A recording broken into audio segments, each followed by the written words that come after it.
Bernie Sanders. You don't particularly care for him, I hear.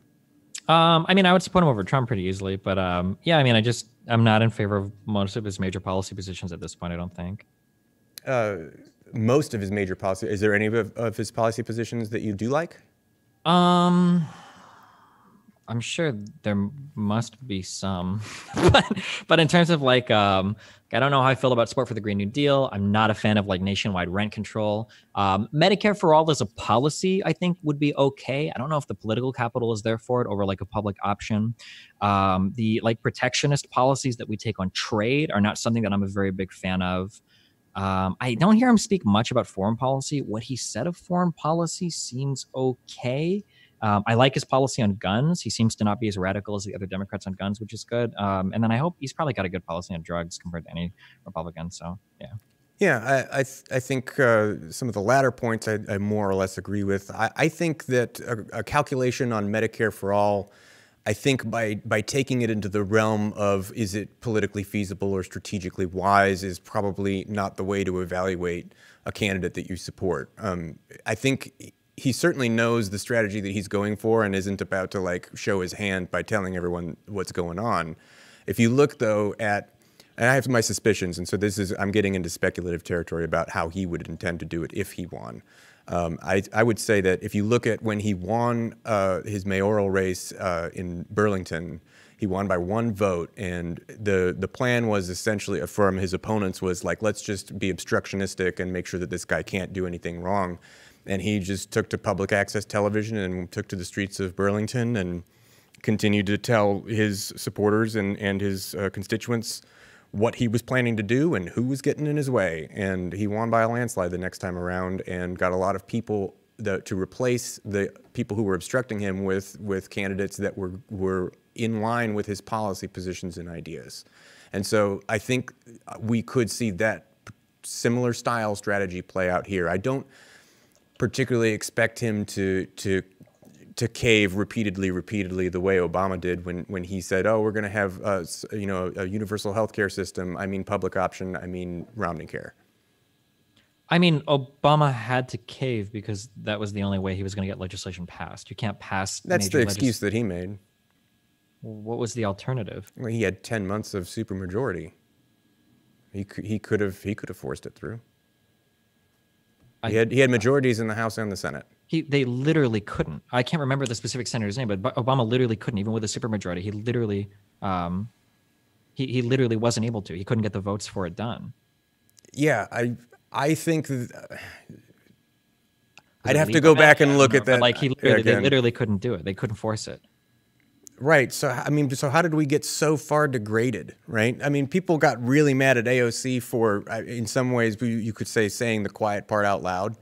And that is to say, if we want Medicare for all, and that is going to be the negotiating demand we come to the table with, and we're aware that we are going to fight against a lot of opposition, and we may not get everything that we want. We may end up with a public option, and that's it. At the very least, it's a step in the right direction. How come Obama started with universal health care and then pre-capitulated to public option before getting to the negotiating table where it became the ACA?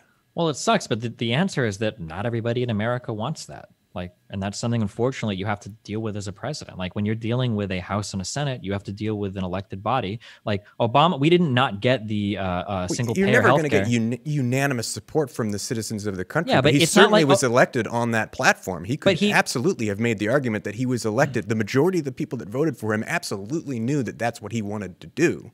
Single payer healthcare? So he was always, if you go back and look at the rhetoric, I assumed at the time, I was much less politically motivated at the time, and I assumed that what he meant by universal health care was some form of single payer. And I think if you go back and look at the campaign rhetoric from 2007 and 2008, you realize how vague he actually was on those topics. Yeah, because I thought my understanding, and I could be wrong because I was young as well, but my understanding was one of the huge selling points was the war, was getting out of Iraq and closing down Guantanamo Bay. That was a big one. These which were like he totally didn't do. Yeah, of course, yeah. But like the big thing that stood in the way of Obama in terms of passing like single payer healthcare wasn't Republicans, it was moderate Democrats. The fact is that the Democratic Party is not like 100% aligned on things like a single payer option for healthcare. And as president, you have to be mindful of that. You can't just railroad that type of legislation through and hope to, have those seats held onto and not have that immediately reversed as soon as the next House or Senate election comes around. Like every 2 years, like you're just going to lose like your majorities if people are forced to vote on things that Obama lost it anyway, even so. But again, if you go with the Bernie strategy that I was pointing out from Burlington, it doesn't matter how obstructionistic they are if your voters actually do want the policy platform that you're proposing, and you point out the obstructionism and you point out that you're still fighting for what the people who voted, like if you just look at polling data, Medicare for All polls extremely, you get a majority of even Republicans in favor. That's first of all, that's not true. Secondly, Bernie is just in Vermont. That's one voter base. My guess is that the voter base in Vermont is probably a particular way that doesn't match the entire, like Burlington doesn't represent the entirety of the United States of America. Certainly it doesn't, but the political strategy can translate. I mean, it can translate to a larger scale. I mean, only if you have the current mayor of Burlington is not getting anywhere near the amount of media attention that Bernie Sanders is, right? If he was president, he could command a lot more media attention and thus help shape help shape the opinion around what's going on in Washington. Yeah, but the only reason why Bernie's able to get that done is because the voters had the desire for it anyway, is what it sounds like. Maybe there's a little bit of lead, a little bit of play into it, a little bit of circular back and forth. So you think the voters do have the desire for Medicare for All, or am I misunderstanding? No. So Medicare for All polls anywhere from like 25% to 75% based on how you ask the question. Fair enough. Yeah. So like whether, would you be in favor of the government providing health insurance to every person? That polls at like 74% or something. Mm-hmm. Would you be in favor of the government canceling all private insurance to replace with their own? That polls at like 25% or something. And then like, if the government were to cancel all private insurance and replace it with a good government option, would you be okay with that? That polls at like 52%, I think. So the how Medicare for All polls depends like hardcore on how you ask the question, firstly. Secondly, we haven't even seen Medicare for All get tested in like a general field. We haven't seen all of the attacks against it. I don't know if you remember when Obama was talking about even the Affordable Care Act, we had so many conversations about death panels and rationing of care. And is a doctor going to murder my grandma to steal her kidney to give to someone else in the communist USSR? And that was just the Affordable Care Act. So we don't know what it's going to look like come general time if we try to run even a moderate universal healthcare, even a moderate like public option plan. That might get clobbered in the general election, come time for the Republicans to attack ads. We don't know that or not. So I don't know if Bernie has the political will.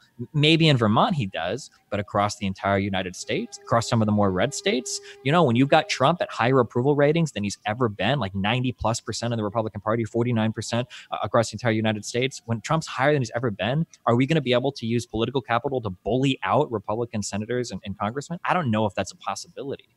Not on a plan that extreme. That's just my take, though. I could be wrong. I don't think it's fair to call the plan extreme when the vast majority of the Western world has that in place already. No, that's not true. The plan would be more extreme than literally any other healthcare plan across the entire world. I don't think any country has a plan as extreme as what Bernie is suggesting. There's a lot of other countries that have forms of universal healthcare systems, but wouldn't you consider the UK's plan more extreme? It literally is a government healthcare system, right? It is government hospitals. Right? The idea that, sure, they have publicly owned hospitals. They have some private owned hospitals as well. But the idea that there are no copays, no deductibles, no cost for insurance, full coverage for dental and vision, and then the outlawing of all supplemental private insurance, no other first world country has that extreme of a plan in place. Like nowhere. I think it is hyperbolic to describe that as extreme when the UK's copay, I don't know what it is right now. The last time I saw any kind of information on it was maybe 5 or 10 years ago. But it was like, I don't know, what, 10 pounds?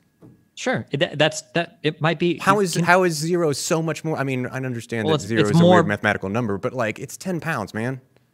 Yeah, but I mean, you can call it hyperbolic, but it's just factually correct. Like a 10-pound copay is a lot different than a no-pound copay. Like nobody has zero. No pounds is not drastically more extreme, right? That's the part I take issue with. It might be. If you're talking about millions or tens of millions or hundreds of millions of prescriptions filled every single month or day or whatever across the United States, the difference between collecting $5 or $10 per prescription versus zero, that adds up. That might be another $1 billion or $2 billion of funding that you have to fight for, in Congress to get your plan passed. Like those little things like copays and deductibles, one, they add up. One, because it makes it so you have to get more funding for your bill. And two, causes even more consumption of healthcare to happen if there's absolutely no cost associated, at least at the point of service, of getting any type of prescription or medical provided stuff. So if you and I were in charge of this legislation, my starting point of we should have no copays seems like a good negotiating tactic. If you're going to say, but we need some because blah, blah, blah, blah, blah. And I'll be like, well, maybe we can compromise somewhere. Maybe that's an area of compromise. Is that such a bad thing? I mean, I guess if you walk in expecting to get rid of it immediately, then sure. No, don't walk in expecting to get rid of it immediately. And don't walk in with the pre-capitulation done. I'm saying ask for what you really want and then let the arguments fly and then let the compromise happen. Sure. I guess like, I don't know if things work, if there's like a political reality backing up like that, like how I negotiate for a pay raise with my boss, like ask for 40K and settle for 35K. I don't know if the electoral math works out to be the same way. Like if I'm in a district that's like heavily pro-Republican that hates all forms of single payer, I don't know if they're going to feel like me not supporting single payer is a compromise when they never would have gone for it anyway. I don't know. Where you live and what your district is irrelevant to the question of when this actually gets to the national level, right? Federal legislature doesn't care what district you're in necessarily. Federal legislature, that's the only thing that matters, actually. The national stuff, the federal stuff is irrelevant. The only thing that matters is how it breaks down on a district by district level. Because at the end of the day, when you're in the House, what's going to matter is when you go around and you whip all those votes for your legislation, the only thing that's going to matter is the district that all of your Congress people are parts of, because those are the people that are going to have to show up in 2 years to do their next electoral cycle. And those are the people that are going to be at risk if they end up voting pro or con on some particular plan and their constituents don't like that. Like that's an incredibly important part about getting support for your legislation, I think. I don't mean electorally. I don't mean getting reelected. I don't mean whipping votes. I mean the context of the decision is not let's get everyone in the federal government together and feel like what the people in one particular county and one particular state want. It is a federal level decision. Yeah, but when you vote on things, the way that you vote is going to be largely determined by how your people at home think, right? Like, let's say, for instance, that I'm a... Yeah, I mean, you should be beholden to your constituents. And that's another, major platform of Bernie's position is like, hey, let's get money out of politics. I don't take this money from major corporations because to him, that makes those corporate donors, that elevates them above the constituents to the legislator. I'm just saying that, like, if I'm a congressman, let's say that I'm a Democrat and I managed to win a seat in like a swing state somewhere, and I'm narrowly holding on to that seat. Maybe this was a district that Trump heavily won in, right? When we saw the blue wave in 2018, this happened. We won a lot of those districts that went plus 20 for Trump. Well, if you're asking that congressman now to vote on an extreme healthcare plan, when he's looking back at home at his district, like he's not ready to throw away the next election because you want his vote on some particular healthcare plan, especially if we lose enough seats that now that just gets rolled back the next time the Republicans, take office, which even happened to the Affordable Care Act, which wasn't even that extreme. Even that got rolled back. So, Well, yeah. So we just have to assume that Republicans will want to roll back anything you do anyway. So if they're going to try to roll back anything you do anyway, why only ask for like one little bit and then let them take it away? Why not ask for what you want and let them take away the little bit and then ask for what you want again? Well, it seems like the policy is putting the cart in front of the horse. Like what needs to happen is the American people need to feel a certain way before you try to like railroad legislation down their throats in order to get them to change their mind on it, I think. So this is an older study, but you said before it's not true that the majority of Republicans support Medicare for all. This was from October of 2018. From the Hill, and they found that 52% polled said that they supported Medicare for all. Hey, Helen. More than half of Republicans in a new American Barometer poll say they support Medicare for all, also known as single-payer healthcare system. Yeah, it's possible. I think like 52% was, but that doesn't change what I said earlier about how the question is framed. No, I'm sorry. I just was going back to, because I had made that point earlier and you said that was just demonstrably wrong. I'm just saying there have been polls that show that. And I said it was wrong when you said that Medicare for all polls at like 75%. That's just not true. That really depends on how you ask the question. If you're getting it that high, I'm not quoting any specific numbers. What I'm saying is it is demonstrably a popular program, regardless of what party you're in. I mean, it's certainly less popular among Republicans, but it still enjoys pretty strong support. And the way that it gets talked about at the national level is like nobody wants this because it's somehow communism is too much. Well, I don't think a lot of people realize what Medicare for All means. I think that's still something like, I don't think most Americans, I think it was a great branding of, I mean, we've only been talking about this concept in this country for what, nearly 100 years. Yeah, but like, I don't know how many people in America know that Medicare for All means no private insurance, that almost all of it is going to be banned. And, you know, that's like a huge stickling point for a lot of unions. A lot of them exist just to negotiate things like healthcare. It's a big thing that a lot of people like their healthcare in the United States still somehow. I don't know why, but they do. Well, we need to strengthen unions so that they can do more than just negotiate healthcare. Because, like, for example, in the case of the Culinary 226, right, their entire case is sort of weird because part of Bernie's Medicare for All plan basically says, look, you're going to get workers of this union, you're going to get a refund for what you're currently paying for healthcare because you're going to get financial refund and you'll be given healthcare. Yeah. So do you want just the healthcare? Well, you also make one less reason for a union to exist. Then you're taking away a power from the union. Right. So I would advocate, and I don't know how I'm fairly confident Bernie Sanders would feel similarly, but I can't say for certain. But the repeal of the Taft-Hartley Act. Right. Let's give unions real teeth in this country again. Did Taft-Hartley Act, did that have to do with making it illegal or legal for the way that it makes it so activities? that unions have to give their employers, I forget what it is, like 2 months notice or 3 months notice before going on strike. It makes wildcat strikes illegal.